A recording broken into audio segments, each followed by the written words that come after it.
Minha diretoria, como dizem lá no Tropa de Elite, é a guerra da carne, né? Joga pra cá, outro joga pra lá e tal, e vai nessa aí, ninguém realmente quer resolver a situação do corpo que tá ali.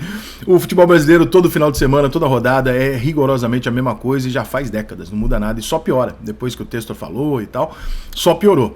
Agora é um festival de argumentos usados pelos dirigentes de clube, pelos treinadores, por todo mundo, para justificar o péssimo futebol apresentado pela maior parte dos clubes brasileiros e que em nenhum momento eles têm coragem. E veja como é o sistema para que você não tenha coragem. Olha como o sistema fecha a continha fácil. O dirigente vai na federação, na CBF, no arbitral, na puta que eu pariu, e tamo junto aí, o regulamento tá aqui, tá assinado, tá tudo direitinho, repasso de dinheiro da TV, tá tudo certo aqui. Beleza? Beleza, vamos lá, vamos fazer o campeonato. Primeira rodada do campeonato, todo mundo bota ali o reserva, no estadual e tal, começa o ano. Quando chega em fevereiro, pô, muito calor, porra, muito calor, não pode jogar duas vezes. Mas a gente avisou que as datas seriam essas. Por que não falou isso em novembro, quando as datas são anunciadas? Novembro, outubro, a data do ano seguinte já é anunciada. Por que não falou isso em novembro? Porque perdeu, né? Se tivesse ganhado, não tinha calor. Aí, porra, mas eu vou jogar às 11 da manhã. O Flamengo tá puto que jogou às 11 da manhã. Perdeu o jogo do Botafogo. O Botafogo jogou o quê? Tava frio o Botafogo? Não faz sentido. Por que o Botafogo não tá puto que jogou às 11 da manhã? Porque ele ganhou. Se ele tivesse perdido, era o Botafogo que tava reclamando do jogo se às 11 da manhã, o Flamengo tava quieto. Não há um consenso óbvio entre Botafogo e Flamengo de conversar e falar, vem cá, o jogo às 11 da manhã é uma merda pra nós dois, né? Vamos fazer alguma coisa, vamos reclamar, vamos, né? Quem ganhar vai continuar reclamando. E aí nós vamos ter peso. Porque só reclama quem perde. E aí vira choro. Esse é um conceito muito fácil de você levar a sério as coisas ou não. Pra você ter credibilidade, por exemplo, você não vai ouvir uma ex-namorada falar muito bem do namorado quando acaba de terminar o relacionamento. Ela vai apontar todos os defeitos, até por defesa, pra querer se distanciar do cara e tal.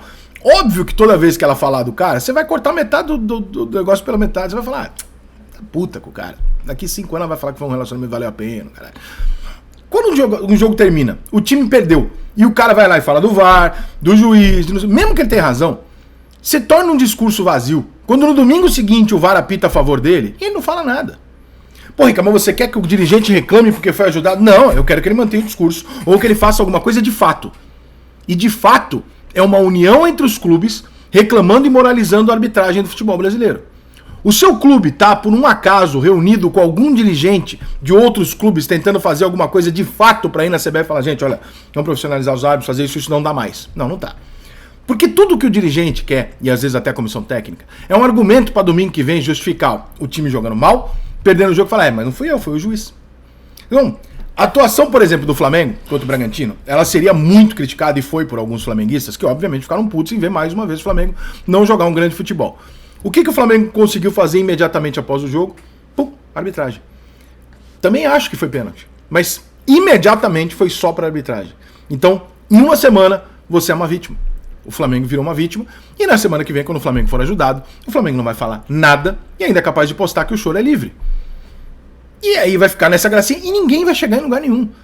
Eu acho que a gozação faz parte, eu acho que tudo isso está dentro do contexto, mas, cara, os dirigentes, os donos do futebol brasileiro, eles têm que sentar numa porra de uma mesa e levar uma solução. Levar uma ideia em conjunto. Falar, vamos todo mundo aqui concordar que tá ruim pra todo mundo. Porque tá aleatório. Cada rodada eles roubam pra um lado. Né? Roubam é modo de falar. Eles erram pra um lado. Então, porra, se toda hora nós vamos ficar nessa como é que fala? Nessa roleta russa de não saber pra onde é que o juiz vai errar. E tá todo mundo puto, por que a gente não vai levar alguma coisa de fato pra CBF ou pra imprensa ou pra quem quer que seja pra que a gente sugira uma solução? Não, eu vou esperar. Quando eu perder, eu choro. Quando eu ganhar, eu finjo que não vi. E ainda tiro até um sarrinho do adversário falando que tá chorando e tal, não sei o quê. Cara, como é que o torcedor não consegue perceber que isso não é levado a sério? Que isso não é uma movimentação séria? Não, se fosse sério, não haveria uma discussão entre os clubes rodada sim, rodada não. Eles já teriam se reunido e falar, gente, vamos se organizar aqui, porque tá ruim, antes do campeonato começar. Não, eles topam o calendário, eles topam a porra toda. Quando acontece e perde, ele reclama. Por que o Botafogo não tá reclamando do jogo às 11 da manhã? Porque ele ganhou. E assim vai continuar sendo. E se amanhã o Palmeiras for prejudicado, ele vai reclamar. E se o Palmeiras for beneficiado, ele vai zoar com o rival e falar, para de chorar, porra. Todo jogo é isso, e o torcedor cai na pilha, porque você entra na rede social, um monte de montagem mostrando os erros anteriores contra o time quando ele é ajudado. Ou seja, eu tô justificando o erro no meu time, mostrando os erros anteriores. Eu entendo, o torcedor tá se defendendo do rival.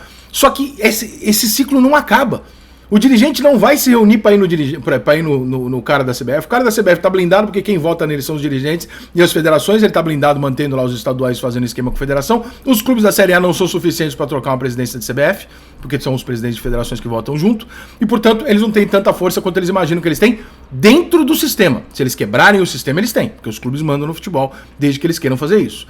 O jogador de futebol, ele é refém daquilo porque ele fala, pô, se eu falar, o STJD me pune.